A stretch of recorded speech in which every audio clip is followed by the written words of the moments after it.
What if I told you that the key to building a dynasty wasn't having all the answers, but admitting that you don't? In 2014, Steve Kerr took over as head coach of the Golden State Warriors.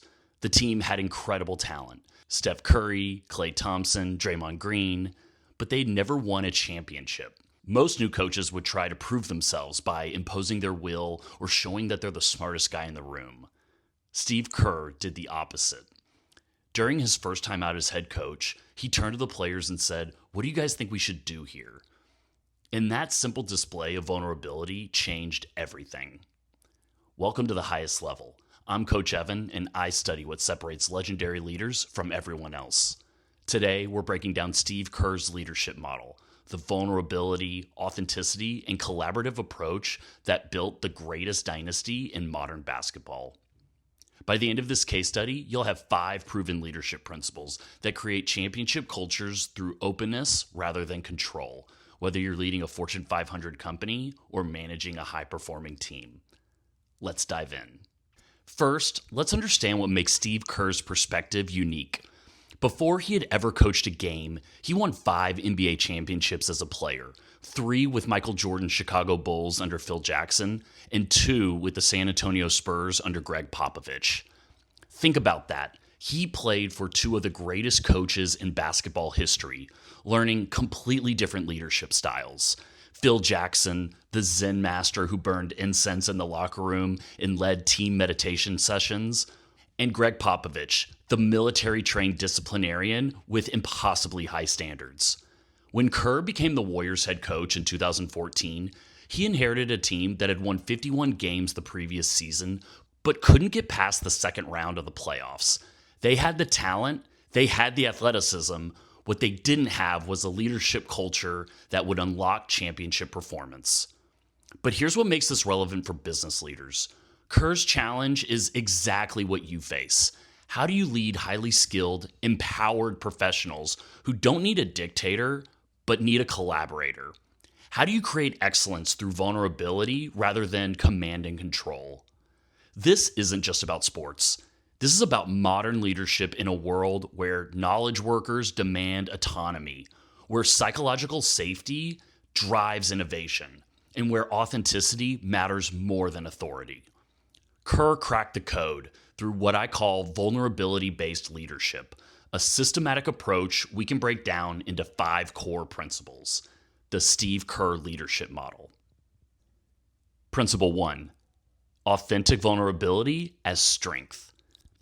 Most leaders think they need to project certainty, have all the answers, never show weakness. Steve Kerr understood something counterintuitive. Admitting what you don't know makes you stronger, not weaker. During his first season, Kerr was asked about a strategic decision that didn't work. Instead of defending it or making excuses, he said simply, "I made a mistake. That was the wrong call, and I own that." His players were stunned. They'd never heard a coach openly admit fault like that. But what happened next was remarkable. The team rallied around him. Why? Because his vulnerability created psychological safety. Kerr took this approach even further. During timeouts, when most coaches would bark orders, Kerr would turn to his players and say, "Hey, I'm thinking we should do this. What do you guys think?" Sometimes, especially with Draymond Green, the players would disagree, and Kerr would say, "All right, if you guys feel strongly about that, let's do it." Now, here's the key insight Kerr shared. In a strange way, you gain more respect as a leader when you admit that you don't know everything. As long as they know that you're putting in the work and you know what you're talking about, showing that you don't have all the answers actually makes you stronger. The result? Players took ownership of decisions. They felt trusted, and when things didn't work out, they didn't blame the coach. They felt a collective responsibility. Now, why does this matter for your leadership? Because people can smell BS from a mile away. When you pretend to have all the answers that you don't have, you destroy trust. When you admit uncertainty authentically, you create space for collaboration and shared problem solving. The tactical takeaway: don't be afraid to admit your mistakes or own what you don't know. Actually listen to your team when you ask them what they think, and show a genuine openness to be influenced. This is what I see missing in most organizations. leaders who mistake vulnerability for weakness. Kerr proved that authentic admission of uncertainty is actually a power move. It shows that you're secure enough in yourself that you don't need to pretend to be all-knowing. The key takeaway: authentic vulnerability creates psychological safety and shared ownership. Principle 2. Distributed leadership through collaboration. While other coaches hoarded power or demanded respect, Kerr gave power away and became influential because of it. Here's the story. Before Kerr's first season, the Warriors had a talented young assistant named Nick Uren. In most organizations, Nick would have been invisible. He was just a video guy whose job it is to do what he's told. But Kerr created an environment within the Warriors organization where ideas could come from anywhere. One day, Nick suggested moving Andre Iguodala, an all-star starter, to the bench. Most coaches would dismiss this immediately. Who is going to listen to a video coordinator telling a 5-time NBA champ who to set in the rotation? Kerr didn't just listen, he actually implemented it. Then, Andre Iguodala became the first player in NBA history to win a Finals MVP while coming off the bench. And here's the beautiful part. Kerr publicly credited Nick by name, calling him out in press conferences for the move. The message to the entire organization was crystal clear. Your title doesn't determine whether your ideas matter, the quality of your thought does. Kerr explained his philosophy this way: it's just a good way to open everything up and let everyone know right away that you don't have all the answers. Let's work through this together. If there's a good idea, whoever offers it, great, let's utilize it. This wasn't just about being nice, it was strategic. Kerr learned from Greg Popovich in San Antonio that good ideas can come from anywhere. But here's where it gets really powerful. Kerr extended this collaborative approach to his players. He knew that the players might feel differently than the coaching staff and constantly asked players what they were thinking or what they were seeing on the court. The result? Players didn't just execute plays, they were co-creators in strategy. They felt ownership. When things worked, they took pride. When things failed, they problem solved rather than blame. Now, why does this matter for your leadership? Most organizations never surface the best ideas and solutions because junior people don't feel safe to speak up. The tactical takeaway: collaborate, don't dictate. The best ideas in any work environment often come from the people closest to the problem, not the people highest in the hierarchy. Make sure people know you don't have all the answers and that the contributions of others is not only encouraged, but vital to the success of the team. This is what I see in great organizations. Leaders who understand that distributing power multiplies influence. Kerr knew that when you let someone else make a decision, you haven't lost control, you've created a leader. The key takeaway here: distributed power multiplies influence and creates ownership. Principle 3. Balancing joy and competitiveness. Before taking the Warriors job, Kerr sat down with NFL head coach Pete Carroll to discuss leadership and culture when taking a new head coaching job. Carroll asked him point blank a question that changed everything. What are the values that are most important to your life? What are you all about as a leader? Two of the values that Kerr identified became the foundation of his coaching: joy and competitiveness. Most coaches think these are opposites. You're either having fun or you're serious about winning. Kerr understood that they're not opposites, they're complementary forces that, when balanced correctly, create peak performance. As luck would have it, Kerr inherited the most joyful player in the NBA, Steph Curry. Curry plays basketball with pure delight. He's smiling, dancing, having fun, even in the highest pressure moments. Instead of trying to make Curry more serious, Kerr built the entire culture around matching Curry's joy. He played music during practices. He celebrated the birthday of every staff member. He had the video team create funny birthday videos with childhood photos of everyone. He covered the practice facility walls with pictures and players laughing and enjoying the game. But, and this is crucial, he balanced that joy with fierce competitiveness. As Kerr said, we always talked about finding the balance between being loose and disciplined. What does that mean? We've got to be able to execute the play and let that 30-footer go without worrying about the repercussions. The Warriors became known for two things: playing with pure joy and being ruthlessly competitive. They'd drain a three and then they'd dance, and they'd immediately lock in on the defensive end. They'd celebrate each other's successes.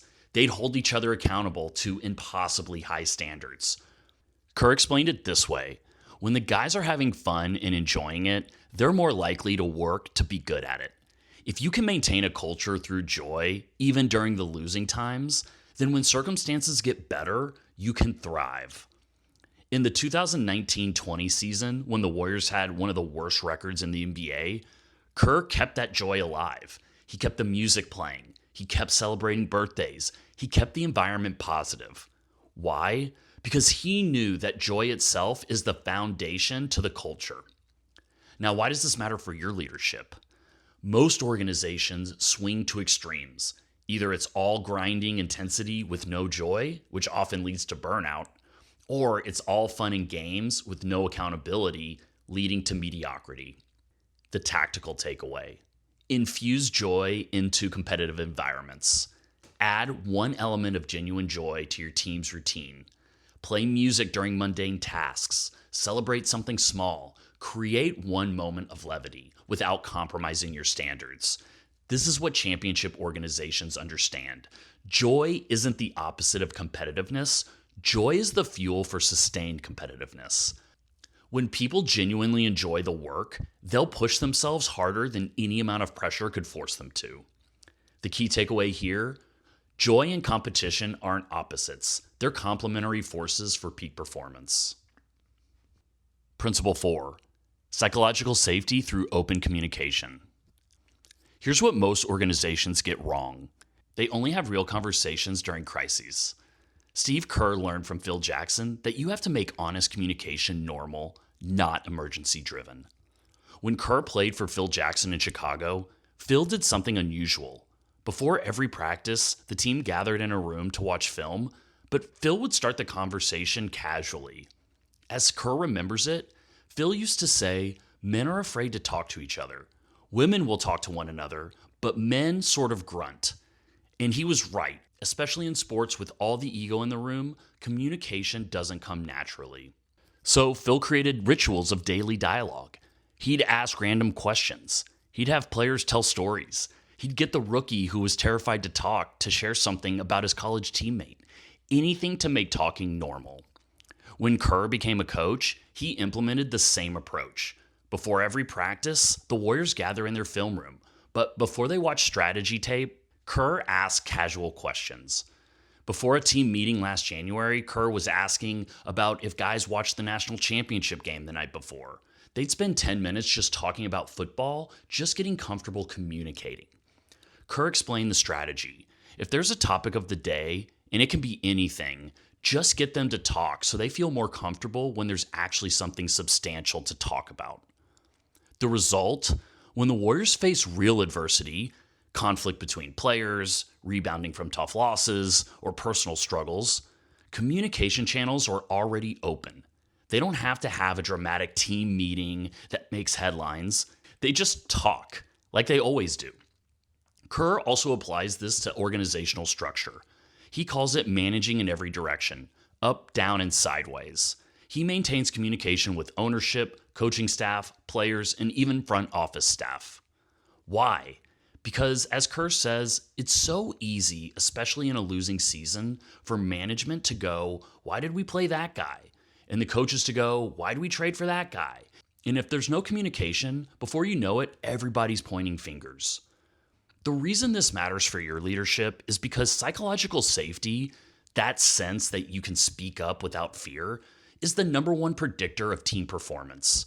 But you can't create it overnight or during a crisis. You have to build it daily through routine communication. The tactical takeaway: make genuine conversations a normal part of your team's routine. Understand that the foundation of psychological safety isn't a one-time team building exercise. It's a daily practice of making honest communication the norm, not the exception.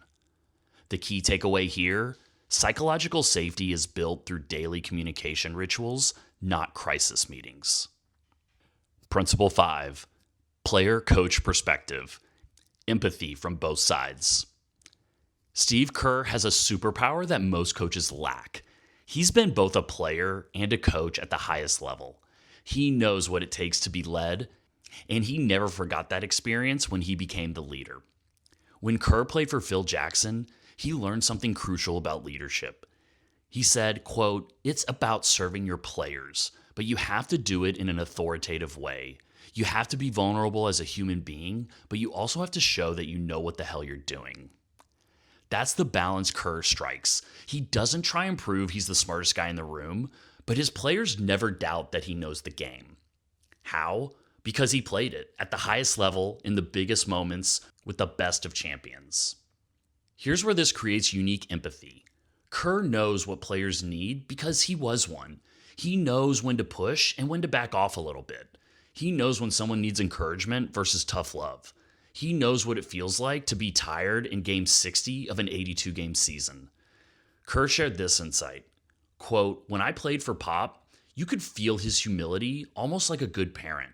You didn't want to disappoint him because you knew he cared about you. But you also knew he knew exactly what he was talking about." That is the combination. Genuine care plus competent authority. You can't fake either one. Kerr has both because he's been in a player's shoes. This came out beautifully in how Kerr handles conflict. Throughout a long NBA career, he has seen every type of team dysfunction. So when Draymond Green and Kevin Durant got into it during a game, Kerr didn't panic. He's been through worse. He handled it calmly, addressed it directly with both players, established consequences, and moved forward. No drama. Why? Because he'd experienced similar situations as a player and knew how to handle them from both perspectives. Kerr also remembers what it's like to be a role player and not a star. He was never at Michael Jordan's level. He was the guy who came off the bench, made open shots, and did the dirty work. That perspective makes him appreciate every player's contribution, from Steph Curry down to the players at the end of the bench. As Kerr says, "As a player, I appreciated when coaches made me feel valued. So that's what I try and do for my players." The tactical takeaway. The best leaders remember what it was like before they were the leader. They remember feeling powerless, frustrated by poor communication, and wanting to be heard. And then they lead accordingly. This is what separates good leaders from great ones. Great leaders never forget what it's like to be led. They maintain empathy even as they gain authority. Kerr built a dynasty by never forgetting he once was a player, not the coach. The key takeaway here: the best leaders never forget what it's like to be led. Now here's how all these principles work together in practice. Look at the Warriors' first championship season in 2015. This is vulnerability-based leadership creating sustained excellence. You add authentic vulnerability. Kerr's first move as a coach was admitting that he didn't have all the answers. He told the team, "I'm going to ask for your input, and I'm going to make mistakes, and we're going to figure this out together." That created immediate trust among the team. You had distributed leadership. The Andre Iguodala decision, moving an all-star to the bench based on a video coordinator's suggestion, shows that everyone's ideas mattered more than their titles. Both players and staff felt empowered to contribute strategically. You had joy and competitiveness. Steph Curry's joyful playing style became the template for the entire culture. They celebrated every success, but they also held each other to championship standards. The joy wasn't a distraction from winning, it was a fuel for winning. You had psychological safety. Daily team gatherings created routine communication. When conflicts arose, and they often did, players could address them directly because talking was already normal, not a crisis response. You had the player-coach perspective. Kerr's experience playing for both Phil Jackson and Greg Popovich gave him a playbook for managing egos, handling adversity, and knowing when to push versus when to support. His players trusted him because he'd been where they were. Notice the integration. The vulnerability created trust. The distributed leadership created ownership. The joy sustained energy. The psychological safety enabled honesty, and the empathy created connection. This isn't just about basketball tactics. This is about creating an organizational culture where people feel valued, empowered, and genuinely motivated to pursue excellence together.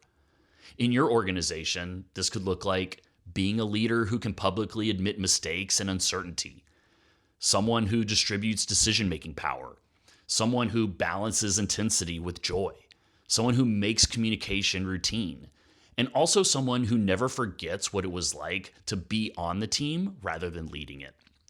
The result? The Warriors won the championship. But more importantly, they built a culture that sustained success. 4 championships in 8 years, all built on the foundation of vulnerability-based leadership. So there you have it. Steve Kerr's leadership model broken down into 5 actionable principles. Authentic vulnerability as strength, distributed leadership through collaboration, joy and competitiveness as complementary forces, psychological safety through open communication, and the player-coach perspective. The bottom line, Kerr didn't build a dynasty by having all the answers. He built it by admitting that he didn't, and empowering his team to find the answers together. He proved that vulnerability isn't weakness in leadership, it is the foundation of trust. Here's your homework. Pick one of these principles and implement it this week. Don't try and do all 5 at once. If you struggle with control, start with distributed leadership. If your team is burnt out, add joy to the culture. If communication is broken, start with a casual conversation. If you found this valuable, subscribe for more championship leadership case studies. Next week, we're breaking down Tom Brady and how he sustained excellence through longevity. 20 years of elite performance through constantly evolving his approach. And if you're a business leader who wants to implement vulnerability-based leadership like Kerr did, check out the link in the description. I work with executives who want to build championship cultures through authenticity rather than authority. Until next time, lead like a legend.